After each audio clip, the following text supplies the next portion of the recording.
Hello and welcome to Always Take Notes. In this episode, Eleanor spoke with Alexa von Hirschberg, who is a senior commissioning editor at Bloomsbury Publishing. I went to see Alexa at her beautiful offices on Bloomsbury Square. Alexa talked about editing Reni Eddo-Lodge and Kate Tempest and what it was like to meet Margaret Atwood for the first time. It's a really great episode and we hope you enjoy it.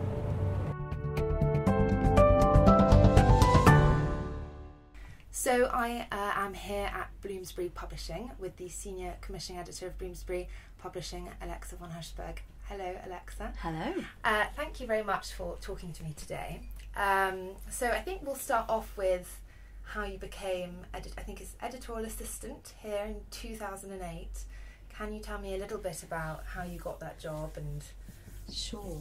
So I started sort of my foray into publishing a few years earlier than that.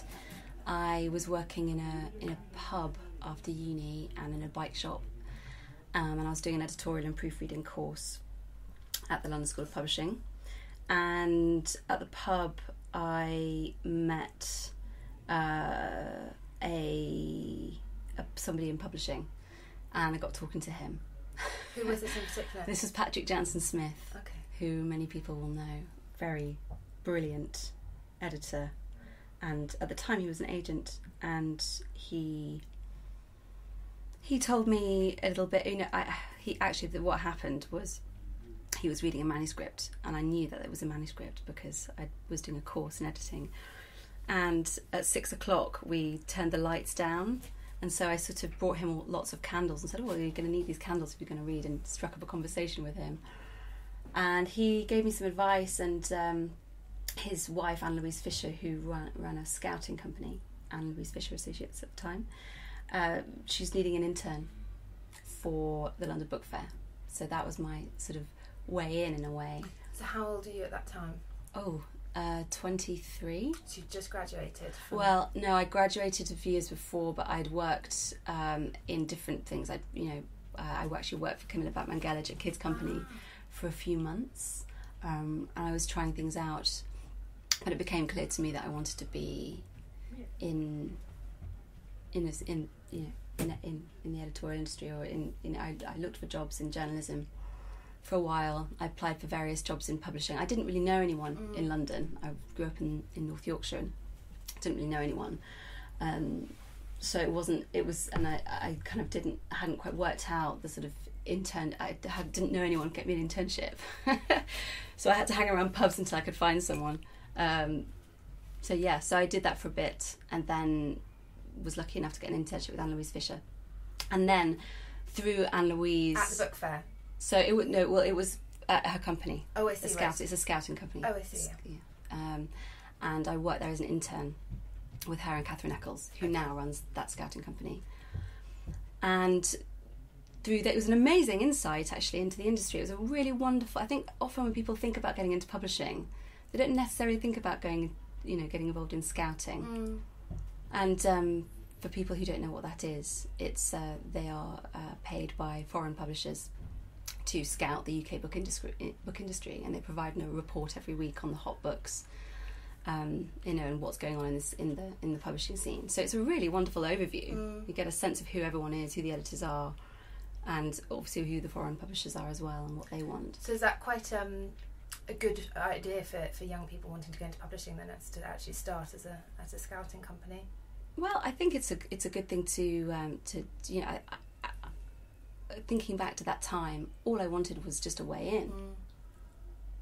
I didn't know how to sort of penetrate that sort of wall, and that's what it feels like. It's so mystifying. Especially if you're outside of London, I think there's a huge problem with people not being able to get internships if you don't live here, and thankfully they are cracking down on unpaid ones now. Yeah, I mean, we all know that London, that publishing is a huge problem with all these issues, and particularly from a class and race perspective, but absolutely, I'm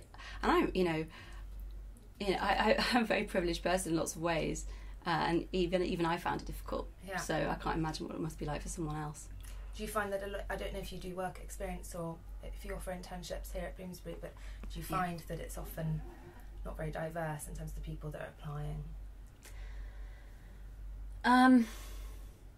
I'm quite removed from that process now.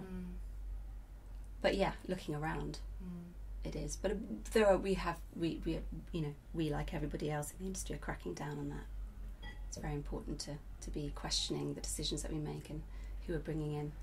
That's the bit. Often, actually, the people that are applying are from, are very privileged, and so it's often not that people aren't giving people a chance. It's just that not many people are applying anymore from underprivileged backgrounds, which is, so I suppose the root issue is got to be tackled way before the application process. Absolutely. This the industry, it's going to be good for absolutely everyone if people from all different backgrounds, from all different aspects of society want to come and work in this industry.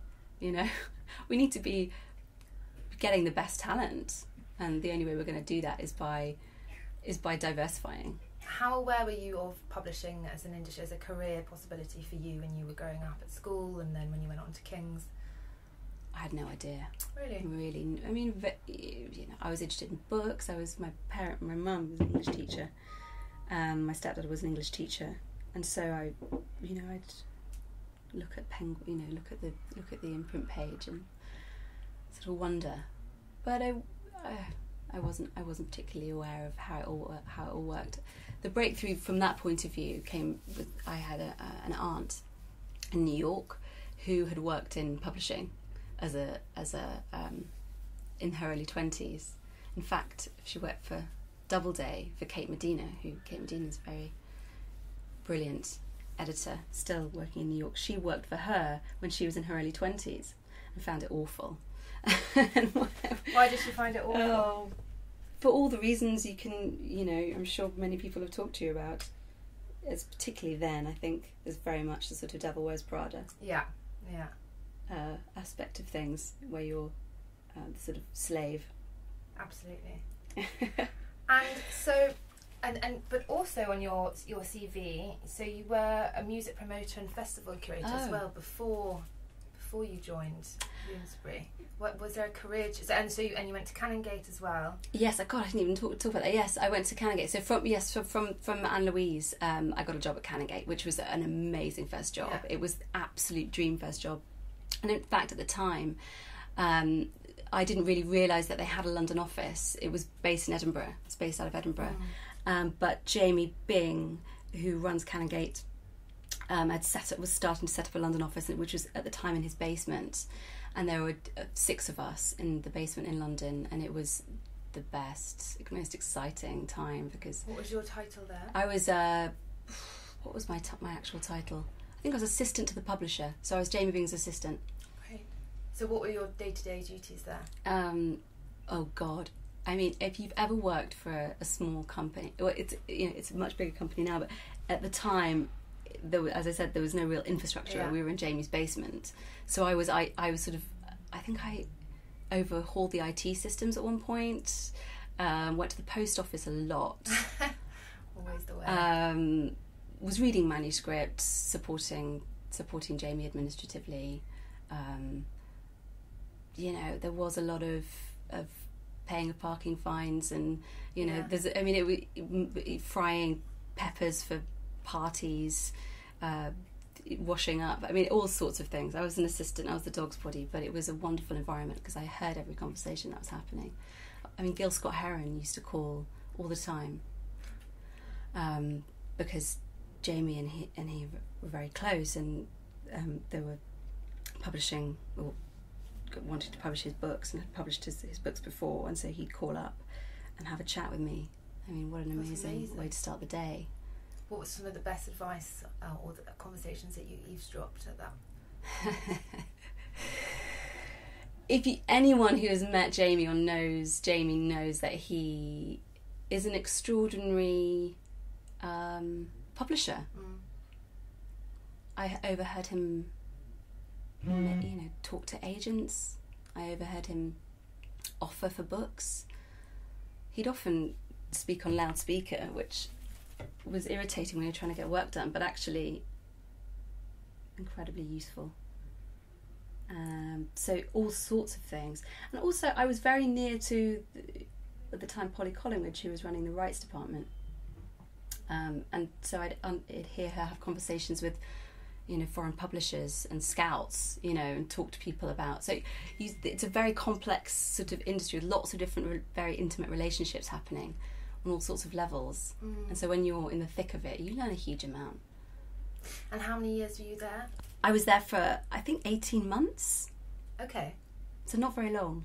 And you mentioned earlier that you did an editing course. Why did you think that you needed to do that, and would you recommend it to other starters in the industry? I do think I think it's very useful. So it's a sort of, I think it's an 8-week course.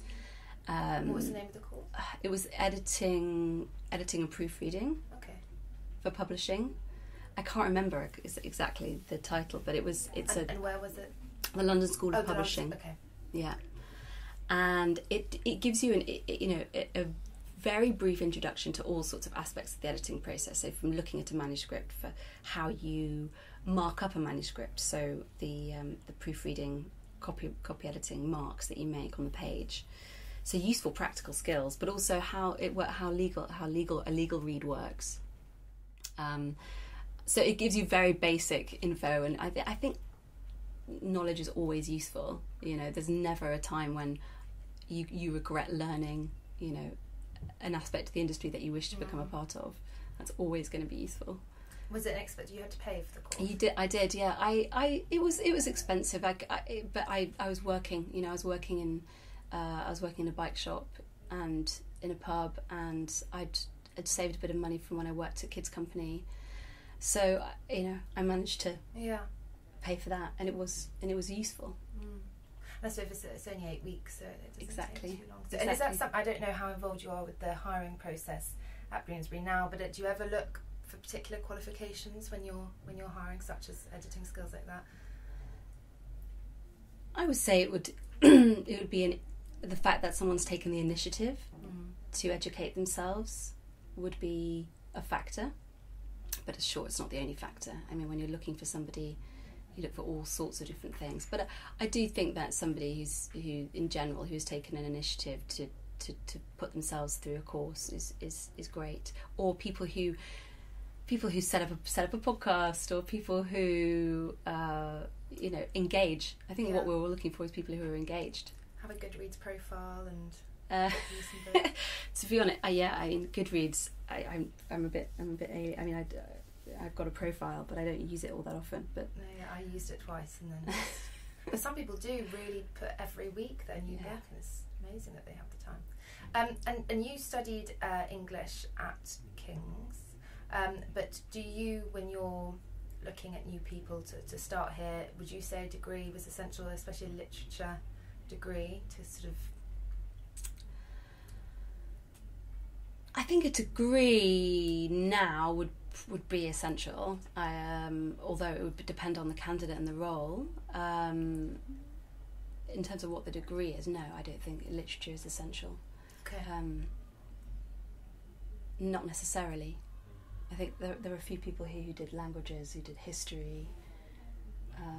I suppose that is still studying literature to some degree. I mean, we had she no longer works here, but she did maths and philosophy. Okay.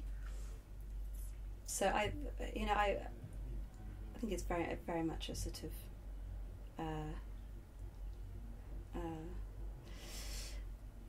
it depends on the person and what they bring to the table. If you had everybody who did English literature and language at King's or at a London university, it'd be a very tedious environment. We'd all learnt the same things and studied with the same teachers, and that would be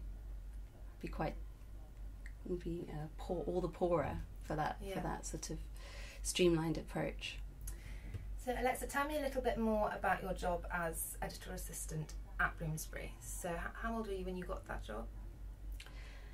I think I was 24. Okay. And did you apply for it? Yes, I applied for it. I did. I'd heard that they were looking through a colleague at Canongate. Okay. And I thought it would be a really good time to actually, I'd been working in a wonderful company, but it wasn't very editorial focused, and I thought I could really use some focus now. And did you choose Bloomsbury specifically because you liked the publishing house, or was it just kind of any publishing? It really suited me. The fact that Bloomsbury's independent appealed to me. And why was that specifically? I'd learnt, that working in a small company, you have access to the bosses, and it wasn't just that the access. It was the people who I'd be working for, Alexandra Pringle and Michael Fishwick.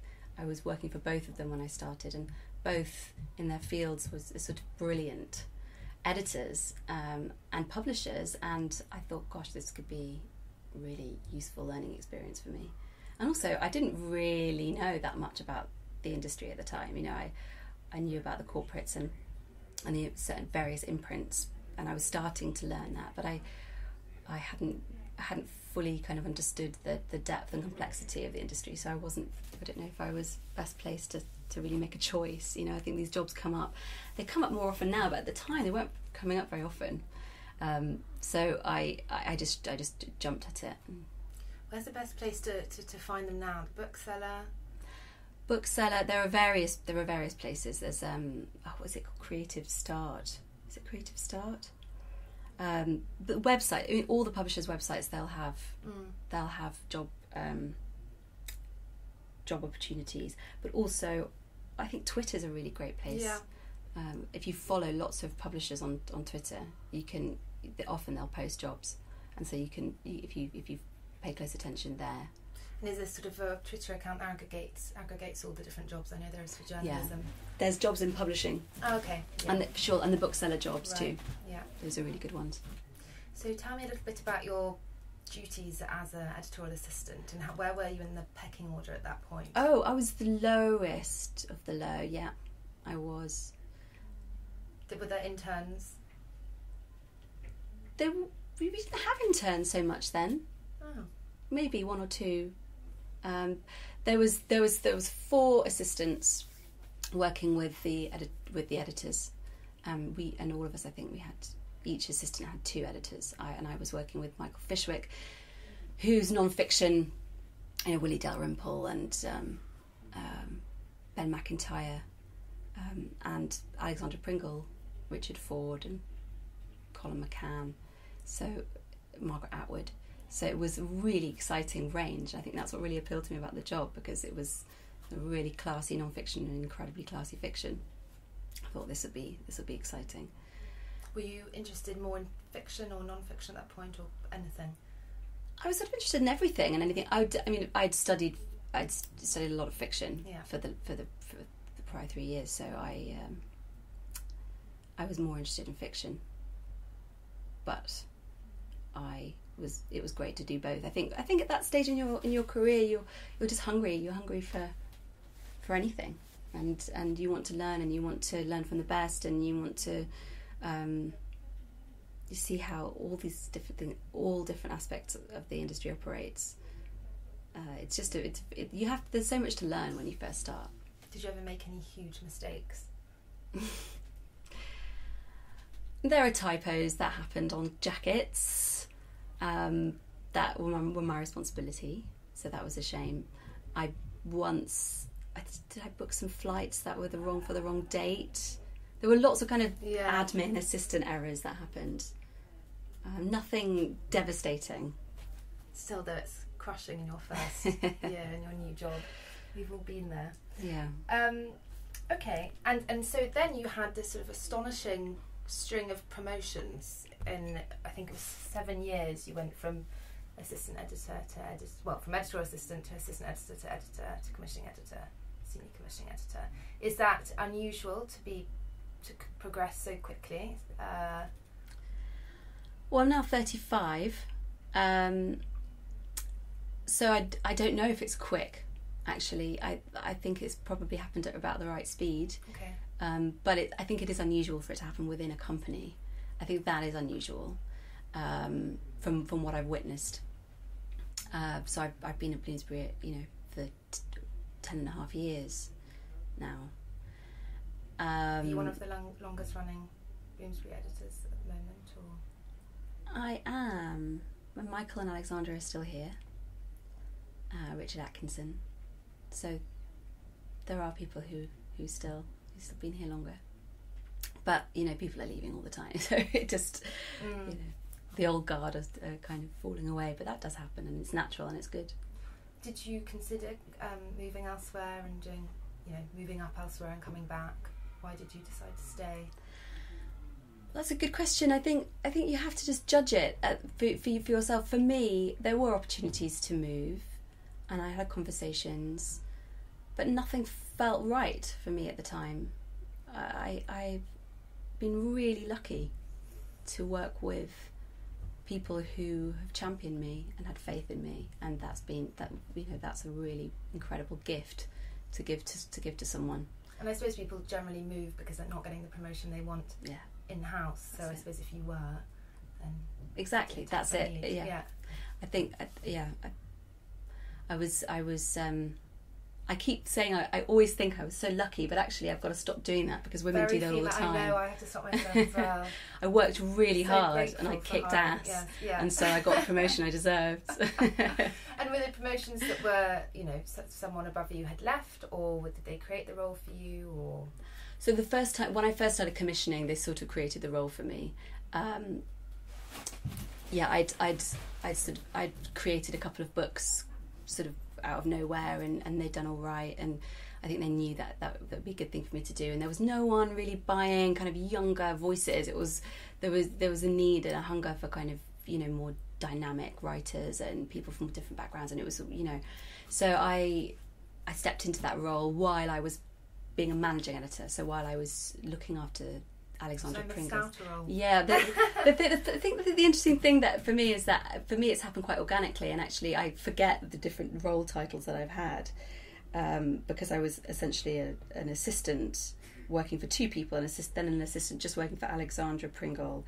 Then I became a managing editor. So the managing editor is sometimes called a desk editor, and they essentially handle the copy editing process, the proofreading process, and they liaise with production to make sure that book is on schedule and, you know, is delivered to the production team on time so they can get it printed on time. So it gives you a really wonderful insight into sort of essential insight into the process.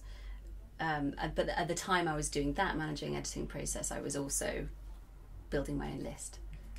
So if you were just able to kind of briefly go over how your role changed throughout the years, so we get an idea of the different responsibilities you had at each time. So obviously as editorial assistant you were doing lots of admin, and then you were assistant editor. Yeah. And okay, so editorial assistants tend to do a lot more admin. So it's implementing into the system. It's in my case it was you know, a lot of booking flights, you know, organising Frankfurt schedules, organising London book fair schedules. It's quite admin heavy, but also you're writing copy and you're looking over the cover with the commissioning editor and suggesting ways to improve it. You're thinking of people to send quotes, you know, to send the book out to for quotes, early copies.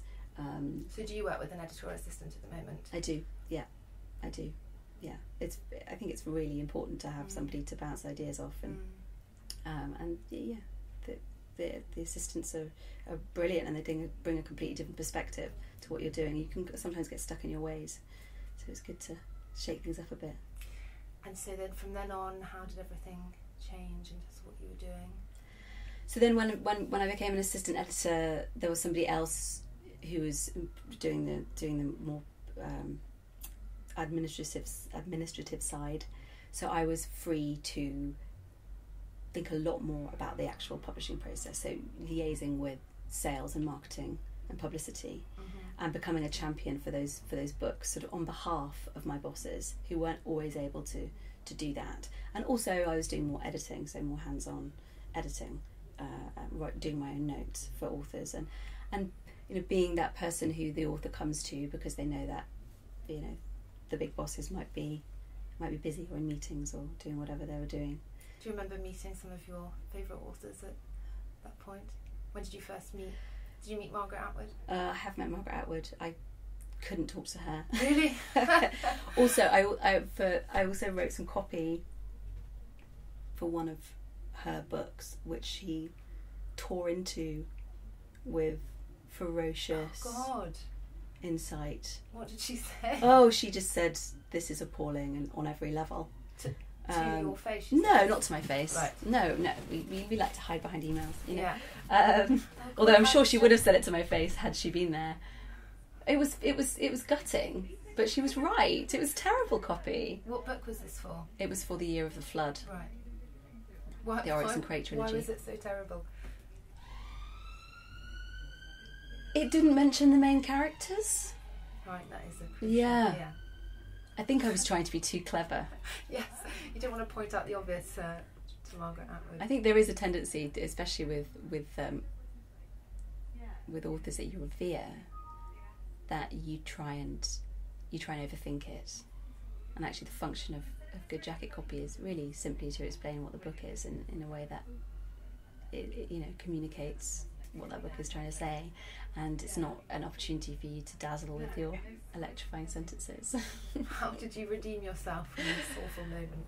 I took on board her feedback and made it better, and then it was fine. And the second draft was okay?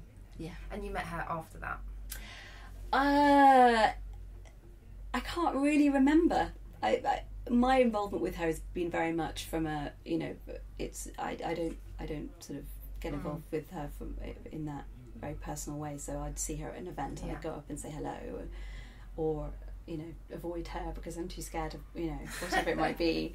But there are lots of I think the author side of things is really great, because there are certain authors that you get on with really well, and that's because you just happen to connect. Who do you get on well with in particular?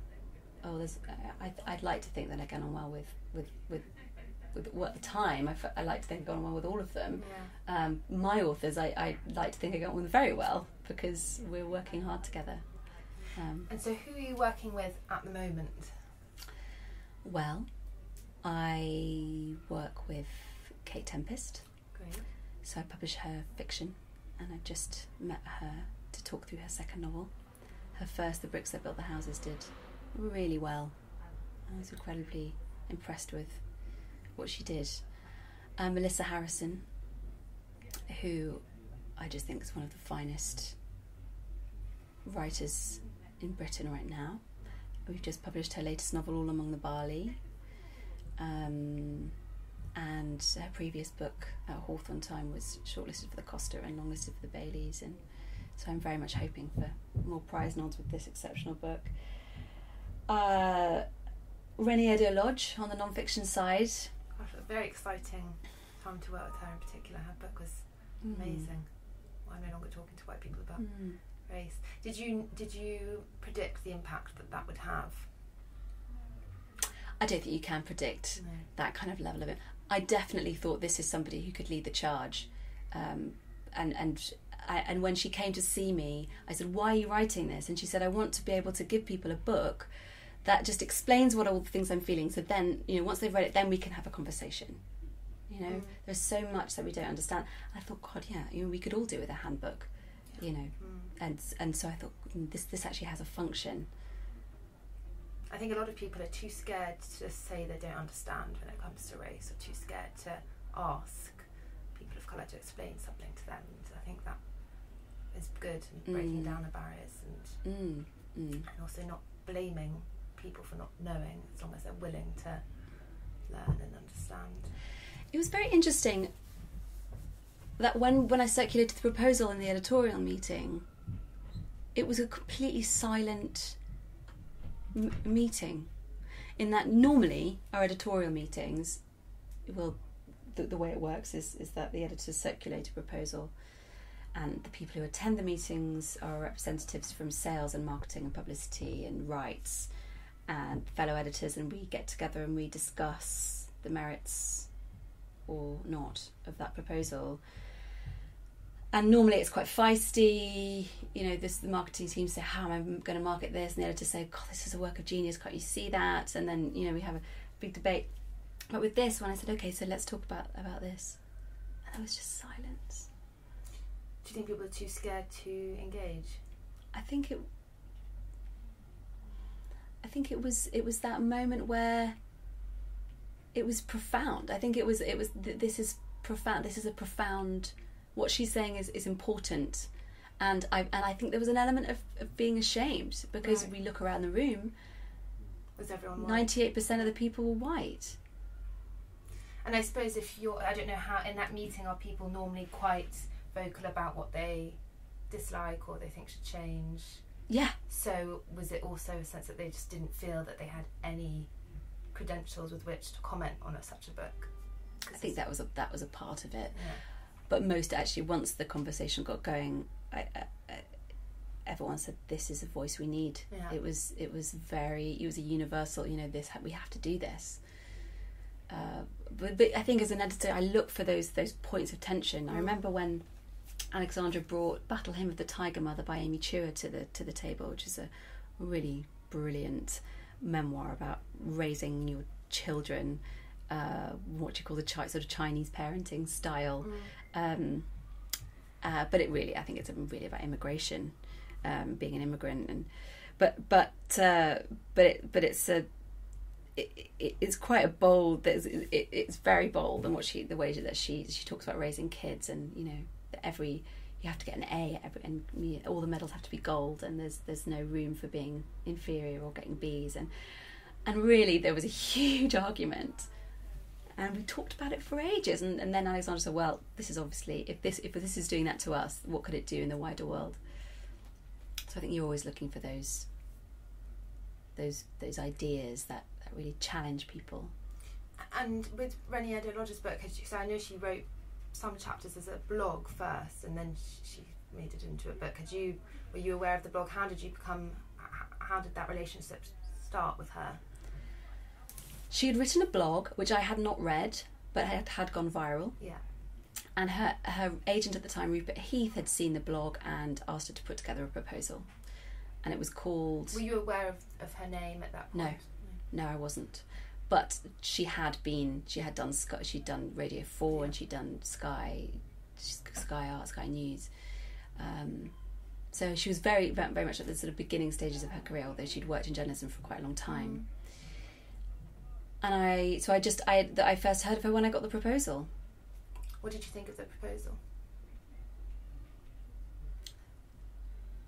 I thought it was brilliant. It needed work. She'd never written long form before, but she had the right voice and the right tone, and she was angry, but she was insightful, and she could condense these very difficult ideas or very difficult feelings into very pithy, easy to understand sentences. And so much so that I actually think now the readership for this book is, there are 13, 14-year-olds reading this book, as well as 94-year-olds. It's got that. I think that's quite rare. I think a lot of discussions about race, lots of books about race tend to be quite academic, and no one's really saying, oh, well, at the time it was difficult to find very clear analysis of what white privilege is and what it means and what that feels like, and let's look at the facts. Let's go back to basics, because really the ideas aren't new, but the way she tells it is new. Yes, you learn a lot about the history, and it is very factually driven, but it is deeply personal. And how did you feel editing a book that is so personal and from the perspective of a black woman, as a white woman yourself? How confident did you feel to edit some of that? Well, I think you can look at structure. I think you can look at the way the ideas are developing, and you can you can read for sense, and you can read for all sorts of things that are sort of technical. And there were times when I didn't feel comfortable. I mean, it's not that personal, actually, the book. I think she quite rightly sort of steers away from some more personal aspects of things, but I was very, very lucky, because a colleague of mine who is utterly brilliant, Angelique Tran Van Sang, she stepped in to do a number of rounds of editing with Reni. Okay. So it was great. So we worked together. And going on to another Margaret Atwood again, that you've worked with, this must be an incredibly exciting time to work with Margaret Atwood because of everything that's... Well, actually, we don't really work with her that much anymore. Oh, okay. Yeah, it's quite complicated. Right, okay, not the place. So when did you stop working with her? Well, Alexandra Pringle works with her, right. But she has other projects with other houses. Okay. Traditionally, we've always been her hardback publisher, and Virago publishes her paperbacks, which is a kind of it's a sort of an old-fashioned way of doing things, but that still remains. Well, I was going to talk about feminism with Margaret Atwood, but I think that's relevant as well with the new title. You bought the rights to Consent in February, is that right? So that is going to be published next year, is it? I hope so. Yeah. So Laurie Penny, we published for a while. I hope people know of her. She's she's a journalist and wonderful essayist, and she's been writing for a long time. Online and in the New Statesman and various places about gender and politics, and she's a fierce and brilliant critic, and she's writing her first long form book, which I'm very excited about because she's only written essay collections in the past, and this is a big moment for her. And is it also a big moment for Bloomsbury in terms of, you've described it, I think there was a quote in a previous interview where you said it's going to be quite a radical book, and it's going to be about everything that's been kind of bubbling to the surface in the last year with the Me Too movement. And well, yes, everything Laurie writes is radical and uncompromising, but she has this ability, again, I think, in a way like Reni, to condense quite big ideas into ways that people can understand and make it accessible. And there are new ideas in this too. Things. She. It's interesting with Laurie. She's been writing for such a long time about these issues that I think now is her time. Yeah. I think everyone you speak to who works as a publisher will probably have a book about feminism on their list, or if not several. But I think for Laurie, she's really well placed to speak to so many people, because people already turn to her work for kind of guiding light about how to navigate these complicated issues and issues of theory. Also going back to theory, she can condense quite difficult theory and make it easy to understand, as well as be funny and frank and personal. This is her most personal book. And how important is it for you as an editor to be working on these books that change, national conversations in this way? You've been working on a few. Actually, 70% of my list is fiction. So the non-fiction side of things is a bit of a surprise, and a welcome surprise. But I think everyone goes into this industry to change conversations. What a privilege, What an amazing, and it's a responsibility. I do feel that actually, as editors, we do have a responsibility to challenge and to bring new voices to the table and new ideas to the table, whether that be fiction or non-fiction. But I think it's easier with non-fiction. So it's important, and it's exciting, and it's humbling. So as senior commissioning editor, how long have you been senior commissioning editor now? I think a couple of years. And can you just describe a typical day, if there is one? A typical day. Well, I get in after dropping my kid off at nursery, and I don't check my email straight away, because then you get sucked into a rabbit warren of hell. Yeah. So I tend to sit with my coffee and make a lot of lists about what I need to do for that day. And then I'll be in a mixture of sort of I'm usually in meetings most of the day, to be honest. About proposals. Well, no, the meetings are usually there's the job really can be broken down to three aspects. There's the acquiring side, so reading submissions, finding new talent, acquiring, talking to agents, making offers, making deals. The second side is editing, so spending time, doing the structural editing, having long conversations about character and plot with authors and talking to them about what they want to do next. And then there's the publishing side, which is, okay, so we've got this wonderful talent, we've got this wonderful book. This is what it's doing that's different. How can we how can we galvanise the rest of the team? So talking to sales and marketing and publicity and rights, and who's the best place to who are the best journalists to get to interview this person, or what events can we do, or how can we pitch this, what's the cover going to look like. So there's that side of things. So the meetings are about one or all of these aspects of the job. I can imagine the editing process is the bit where you need kind of full concentration in particular, and you need to be somewhere quiet and not tired. And do you find that actually you're doing a lot of the editing, you're taking it home, or it must be hard to do that when you've got emails coming in and meeting? I mean, personally as a journalist, I always had to do my long form at home because it's a different type of work. Yeah, and actually that's something that's on my mind a lot, because now I have a kid, so I can't do as much of the heavy lifting from home at the weekends. Absolutely. I mean, most editors do their editing at home, or their reading at home in the evenings and at the weekend. I'm lucky in that I can take half a day to work at home most weeks if I need to. Do you have a cafe that you like to go and read in? Or? I don't really like working in cafes. No, I've never liked working in cafes. I think I love looking at people in cafes, looking at their shoes and looking at what they're reading. And I am drinking coffee. If I'm editing, I like to be at a desk, business, mascara on. I want to be pen down, and not disturbed. How do you find that on a personal level, juggling looking after your young child and having to do so much work from home? And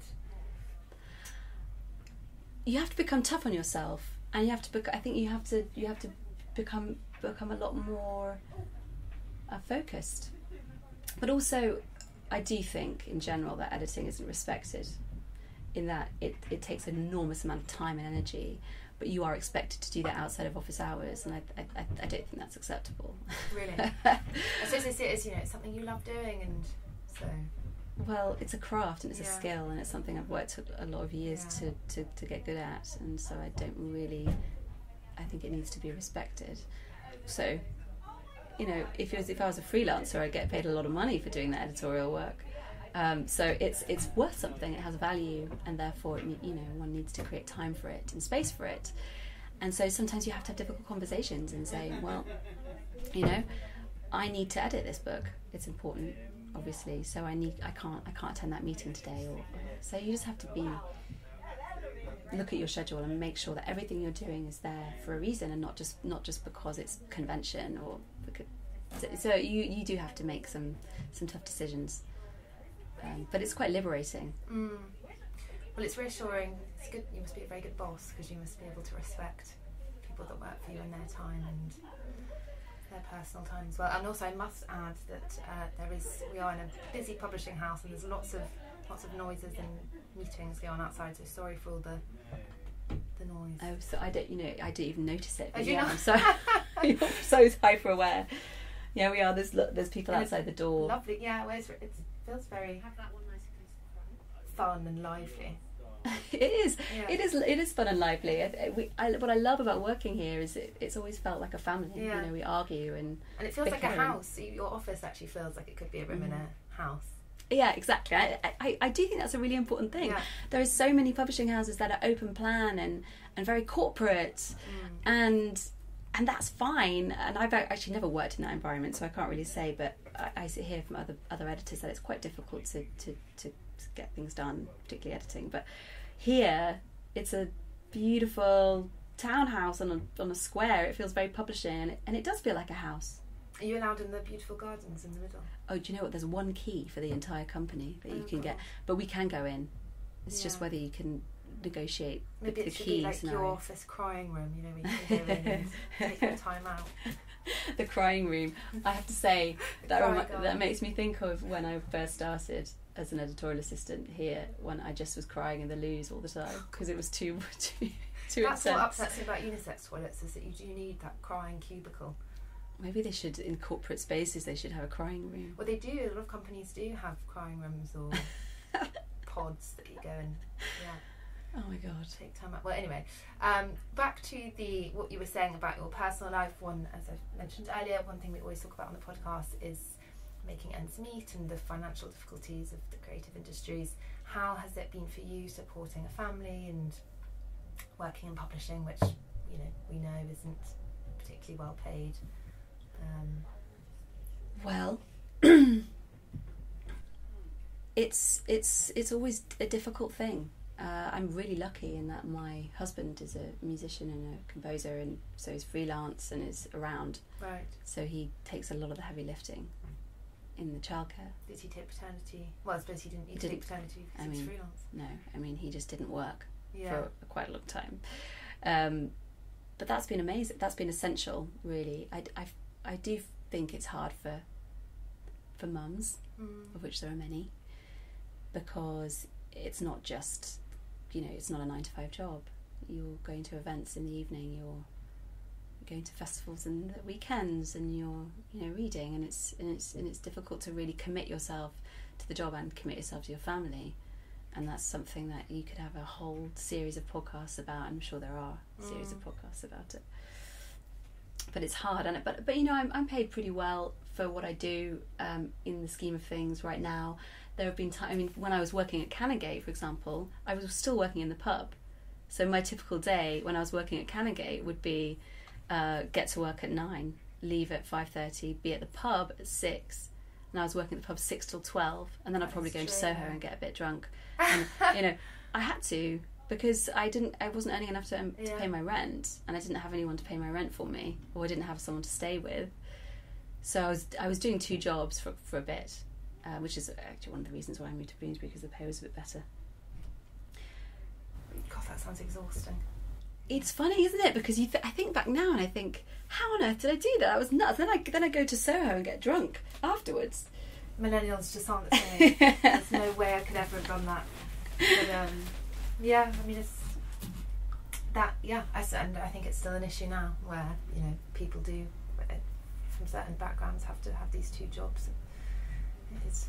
I think the one thing that publishing could get better at is defining roles, especially editorial roles, a lot more carefully. Okay. Because and actually it's something that's come up just by talking to you is, I've been in the same company and my roles sort of shifted over the years, but in quite an organic way, and you take on certain new projects and you lose certain responsibilities, but actually it's not that helpful. I think it's very useful to have a clear job description and a clear progression. And so that's if you the don't thing. have a clear job description, it's very hard to argue for a clear promotion. And I think understanding your role content is really important, and it's very and because you're spinning so many plates with all the different projects that you're taking on, and for assistants they work so hard, they're not only spinning the plates for all the different books, but they're also trying to manage your diaries and your schedules, and so it's your brain is in 1,000 different pieces. Do you work 7 days a week in terms of at home? No, I don't work 7 days a week. I work probably 6 days a week, and then I definitely spend Saturday with my family. It's still a lot though, as a young mother. That's a lot to work. It depends on your definition of work. Yeah. I mean, I wake up in the middle of the night and think, oh my God, I need to get a copy of David Cheriandi's new novel to this person, or I think, why did I have that conversation with that agent? That was so stupid of me, or so.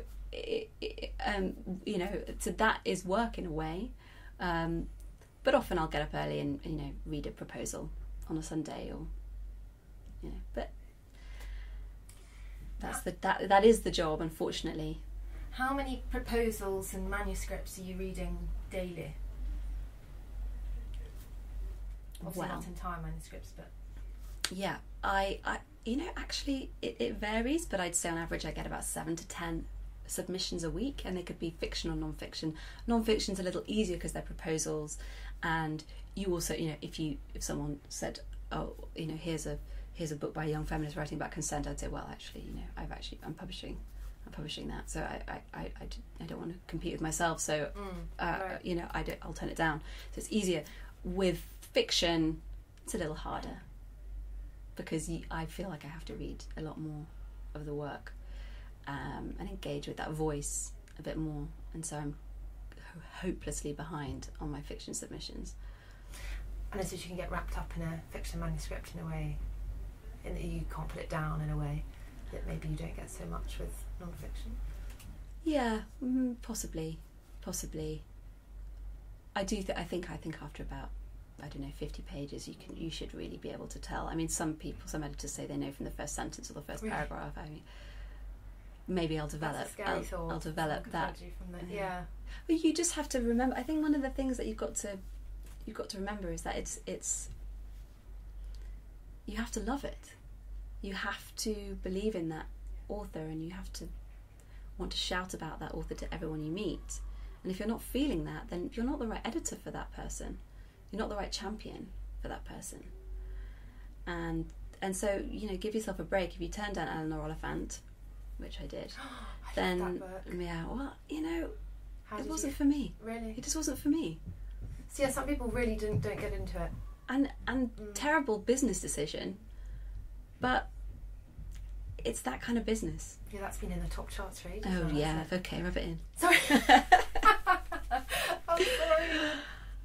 It's hard. Yeah.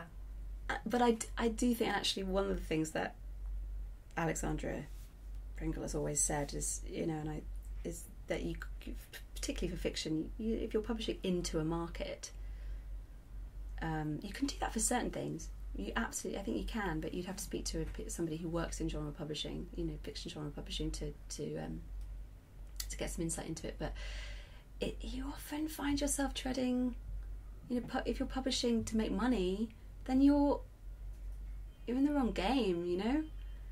I mean, obviously we want to make money, but if you're publishing because you think it's going to sell loads and loads and loads of copies,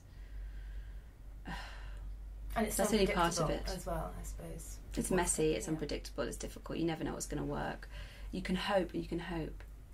All you have that hope, and you have that faith in that writer, and you can definitely, there are absolutely things you could, there's a trend for uplit, or there's a trend for this, there's a trend for that.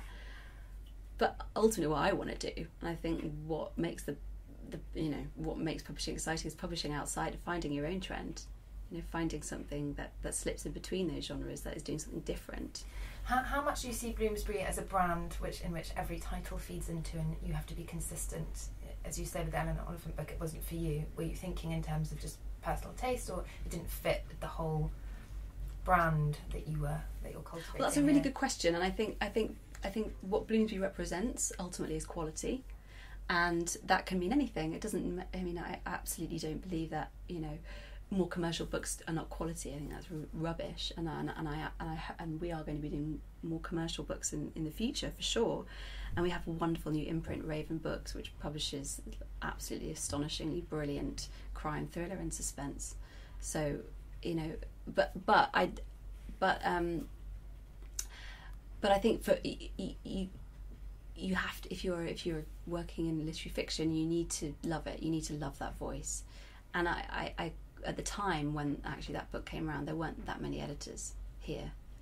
That people had left, and we hadn't hired anyone new. So I think, and what we do now is if a book like that came in and I didn't love it, I'd say, who else wants to have a look at it? Right. And that's what's great about working in a small team. Are there any other books that you've turned down that you regret? Sorry to make you think about your regrets. But I would ask exactly the same question if I was you. There are. So Daisy Johnson's Fen came into me, and I loved it. We just interviewed her actually. Oh. Yeah, she's lovely. I loved it. Yeah. But I got scared by the short story thing. Yeah. So when she was talking, she was saying it's a hard genre to sell. Well, it's just, even the ones that get really good press. I mean, Fen got lots of great press and didn't sell a huge amount of copies. Did all right for short stories, but it's, but I really loved it, and I took it to the editorial meeting, and we sort of thought, well, we've got a couple of short story collections already, and we should focus on that, which is all a very good business decision. But I loved it. Have you read her Everything Under? Yeah, it's wonderful. Yeah. Have you read a lot of the Man Booker shortlist? I read Rachel Kushner. I haven't read The Milkman yet. No. I'm desperate to read it. It's on my bedside table. I read a little bit of the over story, but I couldn't get into it. Sorry, I shouldn't say that really. A lot of people have said that about a lot of the shortlist. It's hard going. I mean, the shortlist, I love the Sally Rooney, which... Oh gosh, yes. It was a good list. It was different. It was fresh, it was young, it was exciting, and it was... Do you buy into the Man Booker as a prize? I mean, is that something you still think is necessary and important? Yeah. Just because it's had a lot of debate around it in terms of, you know, what people want from it. And I love the Booker. I think it's a really wonderful moment in the publishing calendar. When I was here when Howard Jacobson won for us and George Saunders. And it makes a huge difference to a publisher and to a writer to have that kind of accolade, and it's internationally renowned. I agree with the fact that US authors can be part of it? No, I don't, and there are plenty of people that can, you know, I don't want to go into that now, but I love the prize. And to wrap up, this may seem slightly arbitrary because I know it's far more complex than this, but with young or older writers hoping to send a submission to you, or what would you say were some of the kind of do's and don'ts for a perfect proposal? And so some things that just immediately put you off or get your attention? Well, I'm quite a fortunate position that most of the submissions I get come from agents. Okay. So I don't tend to get submissions direct from authors. In fact, it's very rare. Do some people still manage to get your email and directly send them? Yeah, but depending on the person, I'll often just say, you know, it's probably better for you to get an agent at this stage who can help you develop your idea and give it the best possible chance. I think a lot of the time, you know, publishers have certain agents that they share taste with, and so when that agent sends them something, that you'll read it straight away. But saying that, I get submissions from people I don't know all the time, and often I'll take them forward. So it really does depend on a lot of different things. What you've got on your list currently, what you're interested in, you know, what you feel. You know, it might be that, you know, you've got lots of debut literary novels already, and you don't, as I said, you don't want to compete with yourself. So you're looking for a sort of, you know, more commercial, smart literary, more commercial book for your list. So it's quite difficult, I think, for agents and therefore authors to know who's going to get the book, and often it isn't that the book isn't good. You know, it's not that the book isn't worth something. I think that's the thing I really try and make clear when I talk to writers. It's not that you don't have something to offer, it's that it might not be the right time for me right now, or I'm not the right editor for you at this particular point. And if they're not established, if it's a debut, if they don't have a name?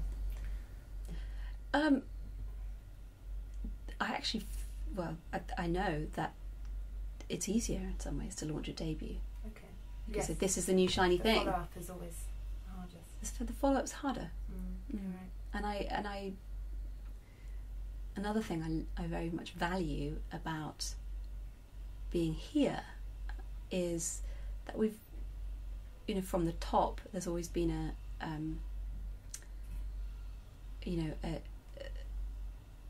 there's always been that sense that we want to follow writers through their careers. Carmela Shamsi published many of her books before, or Burnt Shadows, which was shortlisted for the Orange, and then Home Fire, which won the Women's Prize this year. George Saunders, we published his short stories for years, which then they didn't really sell that much.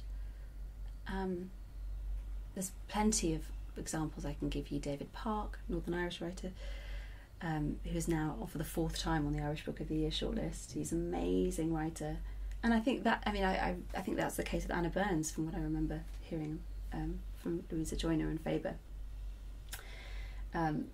That it's wonderful publishing the debuts, because from a publicity and marketing point of view, it's easier. But there's something very, very rewarding about building up that relationship with a writer and helping them develop their career, and that's really what I love to do. I can imagine. Alexa, final question: what are you reading at the moment? Oh goodness. That you're allowed to say. I'm reading about 20 submissions. Is there anything that you're reading for your personal enjoyment? I know it's all enjoyment, but... It is enjoyment. What did I dip into the other day? Rebecca Solnit's new book. I think she's astonishing. So I love reading her. I'm reading quite a lot of non-fiction at the moment. Essays. Okay. Which essay? Margaret... Rebecca Solnit. Yeah. And then I dipped into some of Leslie Jameson's early essays recently.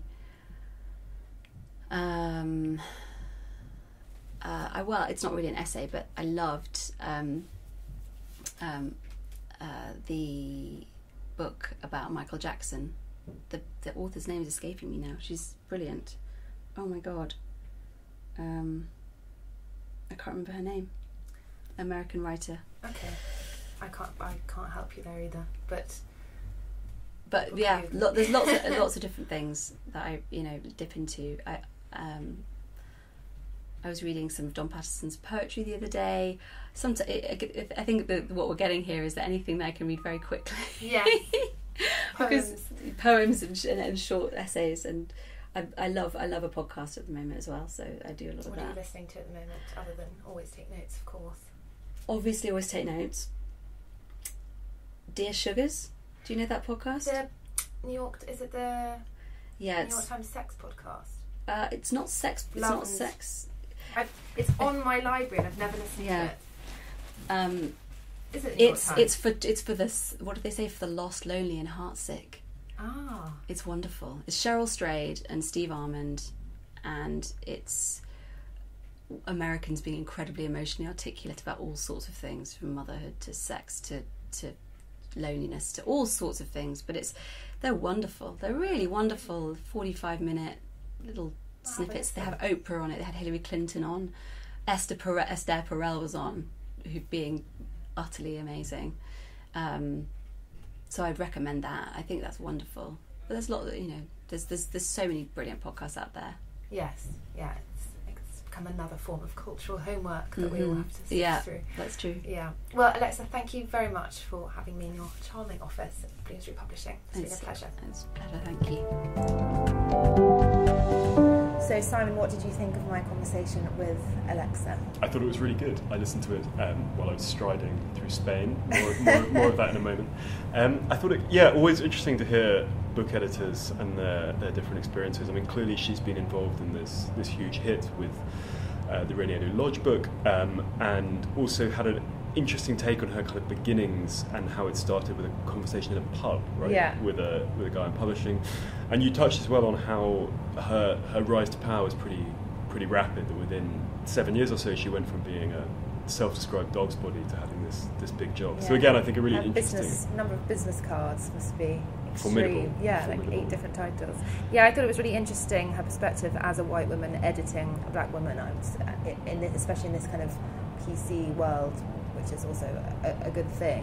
It must be quite daunting having that kind of... Well, I think broadly the writer-editor interaction, is famously a potentially complicated relationship. She mentioned that issue when she wrote cover prose for Margaret Atwood that she didn't like.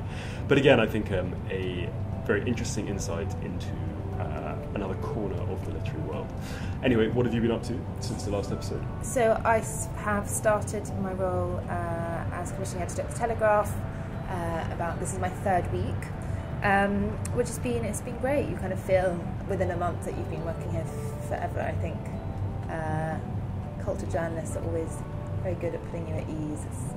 It's what you know. We should say that we're deep in Telegraph Towers at the moment, and there is a children's choir outside the window. Yeah. You may be able to hear. It's very nice. I am myself well. I've been off in Spain and walked the Camino de Santiago, which was my post-book retreat, which did the trick, I think. So how many days were you trekking? I trekked for 32 days and five days off. So and you said your feet have now become a site of interest. A site of scientific interest. They were fine actually. I looked after them pretty carefully, but they've been repaired by a podologo, a podiatrist in Santiago. Anyway, this has been Always Take Notes, hosted by me, Simon Acombe. And me, Eleanor Halls. Our producer is Nicola Keane. Our social media is handled by Zara Hankier, and our score is by Jess Danheiser. We're also on all manner of social media. We're on Always Take Notes on Facebook, or Take Notes Always Twitter, and you can also rate and review the episode if you enjoyed it on iTunes. And if you feel like contributing to our Patreon account, that's Always Take Notes on Patreon as well. Many thanks indeed, and goodbye. Thank you.